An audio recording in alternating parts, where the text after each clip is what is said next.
चलिए दोस्तों, आज मैं आप लोगों को RSCIT का पहला चैप्टर डिटेल में बताने वाला हूँ। चैप्टर शुरू करने से पहले मैं आप लोगों को एक इम्पोर्टेंट इन्फॉर्मेशन दे देना चाहता हूँ और वो ये है कि आप हमारे इस चैनल को सब्सक्राइब कर लीजिए, क्योंकि यहाँ पे ये ट्यूटोरियल वीडियो तो आने ही वाले हैं। हमारा पहला चैप्टर देख लेते हैं। हमारे पहले चैप्टर का नाम है कंप्यूटर से परिचय। ठीक है, तो यहाँ पे बेसिकली आप लोगों को कंप्यूटर के बारे में बताया जाता है। तो यहाँ पे आप स्क्रीन पे देख सकते हो, ये एक कंप्यूटर का चित्र है जहाँ पे आप लोगों को इसके विभिन्न भागों के बारे में बताया जा रहा है।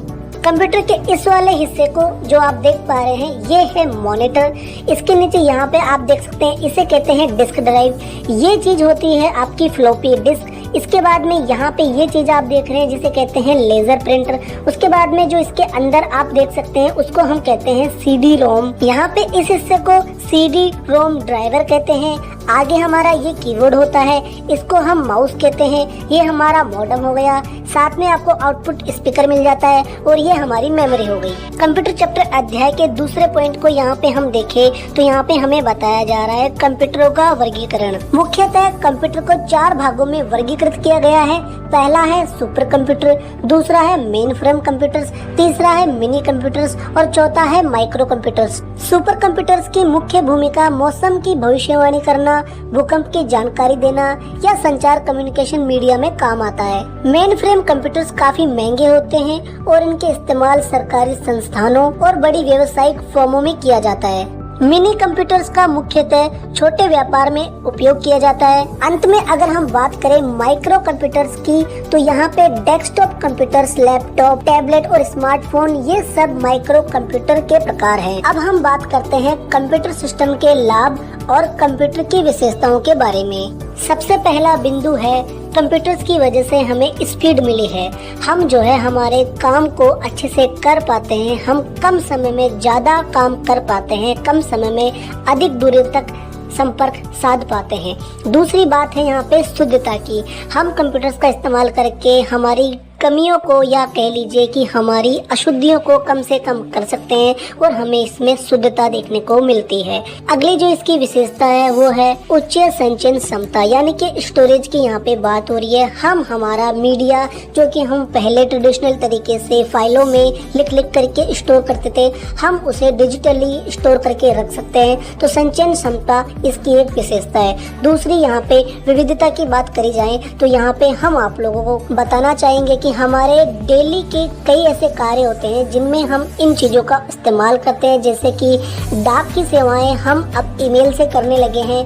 बैंकिंग की सेवाएं बैंक में बिना जाए हम घर पे ई-वॉलेट्स के माध्यम से कर पाते हैं। तो विविधताएं बहुत ज्यादा है। अगला है परिश्रमशीलता, यानी कि कंप्यूटर कभी भी थकता नहीं है, बोरियत नहीं होता है और वो हमारे लिए कंटिन्यूसली काम करता है। आगे हम बात करेंगे कंप्यूटर के हार्डवेयर और सॉफ्टवेयर के बारे में। पहले हम बात करते हैं सॉफ्टवेयर्स के बारे में। सॉफ्टवेयर्स 2 तरीके के बताए गए हैं, सिस्टम सॉफ्टवेयर्स और एप्लीकेशन सॉफ्टवेयर्स। सिस्टम सॉफ्टवेयर्स में आपके operating system, utility, device driver, server इत्यादि आते हैं। एप्लीकेशन सॉफ्टवेयर्स की हम बात करें तो हमारे पास में बहुत सारे एप्लीकेशन होते हैं, व्यापार, शिक्षा, चिकित्सा, बैंकिंग, इंडस्ट्रीज से रिलेटेड, जिनसे हम हमारा काम आसान करते हैं। इसके अलावा हमारे पास में वेब ब्राउजर के नाम पे बहुत सारे ब्राउजर होते हैं, चाहे फिर क्रोम ब्राउजर हो या फिर ओपेरा मिनी हो। आगे हम बात करें हार्डवेयर की तो हमारे पास में hardware components, input device, output device, processing device, storage device इत्यादि आते हैं।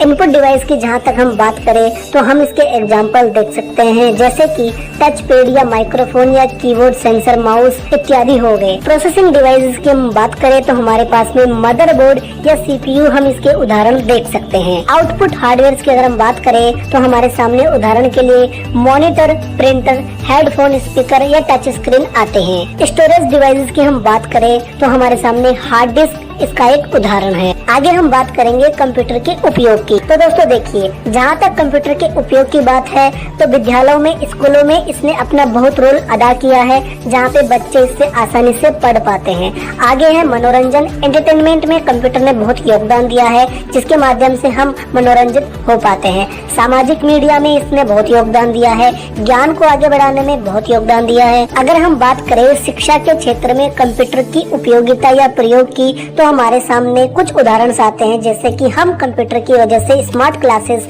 ले पाते हैं, ऑनलाइन शिक्षा ले पाते हैं, डिजिटल लाइब्रेरी को एक्सेस कर पाते हैं और अनुसंधान या परियोजनाओं का लाभ उठा पाते हैं। अगर हम बात करें कंप्यूटर का व्यवसाय में उपयोग, तो दोस्तों इससे संचार करने में, कम्युनिकेशन में बहुत मदद मिलती है, हमारा समय बचता है। कंप्यूटर की सहायता से सेल्स या मार्केटिंग करना बहुत ही ज्यादा आसान हो जाता है। कंप्यूटर के व्यवसाय उपयोगों में अगर हम आगे बात करें तो हमारे सामने मानव संसाधन या ह्यूमन रिसोर्सेज की बात आती है, जहाँ पे हम देख पाते हैं कि हमारे सामने आज की तारीख में काफी ERP सॉफ्टवेयर अवेलेबल हो पाते हैं, जिससे कि एक व्यापार को बहुत ही ज्यादा सुदृढ़ तरीके से चलाया जाता है। और दोस्तों एजुकेशन और ट्रेनिंग में, यानी कि शिक्षा और प्रशिक्षण में कंप्यूटर ने अपनी बहुत ही भूमिका अदा करी है, चाहे फिर विद्यार्थियों या कर्मचारियों को घर बैठे ट्रेन करने की बात हो या फिर उनके साक्षात्कार यानी कि इंटरव्यू की बात हो। तो दोस्तों ये था हमारा पहला अध्याय कंप्यूटर से परिचय। के लिए बहुत बहुत धन्यवाद।